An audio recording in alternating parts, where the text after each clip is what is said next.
ছাত্ররা নাকি নতুন রাজনৈতিক দল গঠন করবে, যার নাম হতে পারে জনশক্তি। যদিও এই নামটা এখনো লক না, কনফার্ম না, বলেছে তারা নতুন নামও সার্চ করছে, বাট এখন পর্যন্ত শর্ট লিস্টেড নেম হচ্ছে জনশক্তি। এখন এটাকে আপনি কি সমর্থন করেন কি করেন না?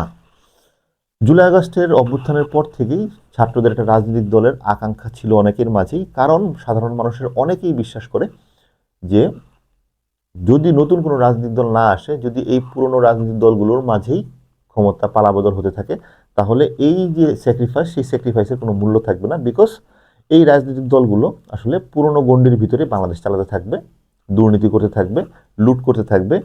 নতুনত্ব বা নতুন কোনো কিছুকে তারা খুব সহজে জায়গা দিবে না, এবং হয়তোবা আবার নতুন একটা স্বৈরাচার তৈরি হওয়ার সম্ভাবনা থেকে যেতে পারে। এবং এই ভয় থেকেই কিন্তু ছাত্ররা যেমন চাচ্ছিল, সাধারণ জনগণও চাচ্ছিল ছাত্ররা একটা রাজনৈতিক দল গঠন করুক। চাচ্ছিল না শুধুমাত্র এক্সিস্টিং রাজনৈতিক দলরা, কারণ তাদের ভয় হচ্ছে ছাত্ররা যদি নতুন রাজনৈতিক দল গঠন করে, নতুন প্রতিশ্রুতি, নতুন কোনো কিছু চিন্তা করে, সেটা আসলে ট্রেডিশনাল রাজনীতিবিদদের জন্য সমস্যার কারণ হয়ে যেতে পারে।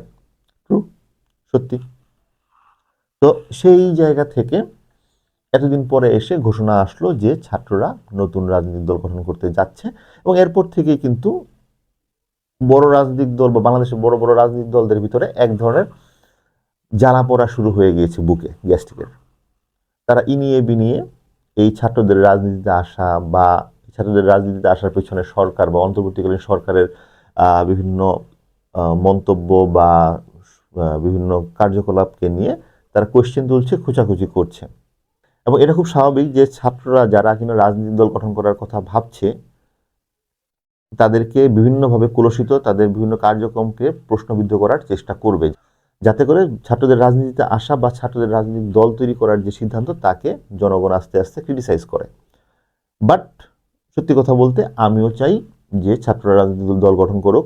এই এতদিনের প্রথাগত রাজনৈতিক দল, বিএনপি বলি, আওয়ামী লীগ বলি, জাতীয় পার্টি বলি, এরা তো আছেই, এরা তাদের টিপিক্যাল ট্রেডিশনাল রাজনীতি করবে। আমিও ব্যক্তিগতভাবে মনে করি ছাত্রদের একটা রাজনৈতিক দল গঠন করা দরকার, কারণ এমন না যে এই ছাত্ররা রাজনৈতিক দল গঠন করলে ক্ষমতায় চলে আসবে বা বিএনপি ক্ষমতায় যেতে পারবে না, ব্যাপারটা এমন না। কিন্তু কথা হচ্ছে একটা প্রেশার গ্রুপ এই রাজনীতির মাঠে থাকা দরকার, যারা কিনা কোশ্চেন করবে এই রাজনীতিবিদদেরকে, যারা কিনা সরাসরি প্রশ্ন তুলতে পারবে, যারা কিনা জনগণের মাঝে এই প্রশ্নগুলো ছড়িয়ে দিতে পারবে যে কোনো একটা সিদ্ধান্ত যদি দেশ বিরোধী হয়, সেই সিদ্ধান্তের এগেনস্টে সংসদে দাঁড়িয়ে কথা বলতে পারবে এবং জনগণকে সম্পৃক্ত করতে পারবে। সেই জায়গা থেকে ছাত্রদের রাজনীতির দল গঠন করা দরকার। শুধু তাই না, এই ছাত্ররা যারা কিনা এই জুলাই আগস্টে অনেক ত্যাগের বিনিময়ে এই নতুন বাংলাদেশকে এনে দিয়েছে, তাদের নিরাপত্তার জন্যও কিন্তু এই ছাত্রদের রাজনৈতিক দল গঠন করা দরকার। যেমন রিসেন্টলি দেখবেন বিভিন্ন ছাত্ররা কিন্তু বৈষম্য বিরোধী ছাত্র আন্দোলনের যারা নেতা ছিল বা যারা পার্টিসিপেন্ট ছিল, তাদেরকে কিন্তু খুন করা হচ্ছে বা খুন হচ্ছে, যেভাবেই হোক। এখন এই খুনের আসলে লাভ কার? এই খুনের ফলে এক ধরনের ভয় তৈরি হবে ছাত্রদের মাঝে। এই খুনের ফলে প্রথমেই ট্যাগ আসবে আওয়ামী লীগের উপরে।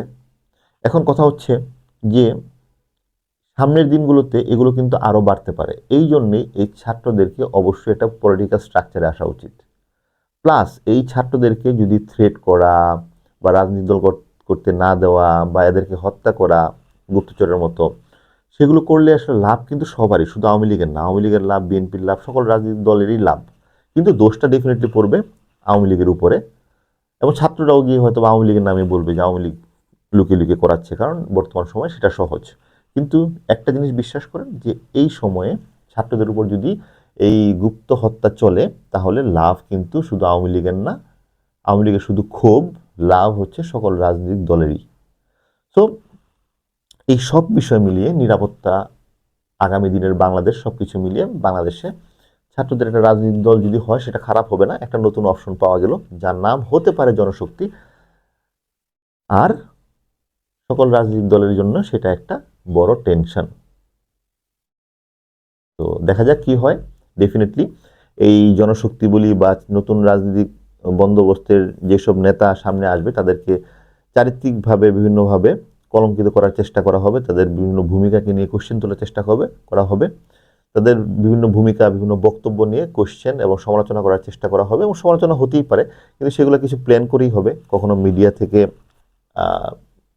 সাজিয়ে করা হবে, কখনো পলিটিশিয়ানরা ডেফিনেটলি সবার আগে তাদেরকে সমালোচনা করবে, কারণ অনেকেই চায় না ছাত্ররা রাজনীতিবিদ হিসেবে রাজনীতির মাঠে আসুক, কিন্তু আবার অনেকেই চায় ছাত্ররা আসুক, আসা দরকার।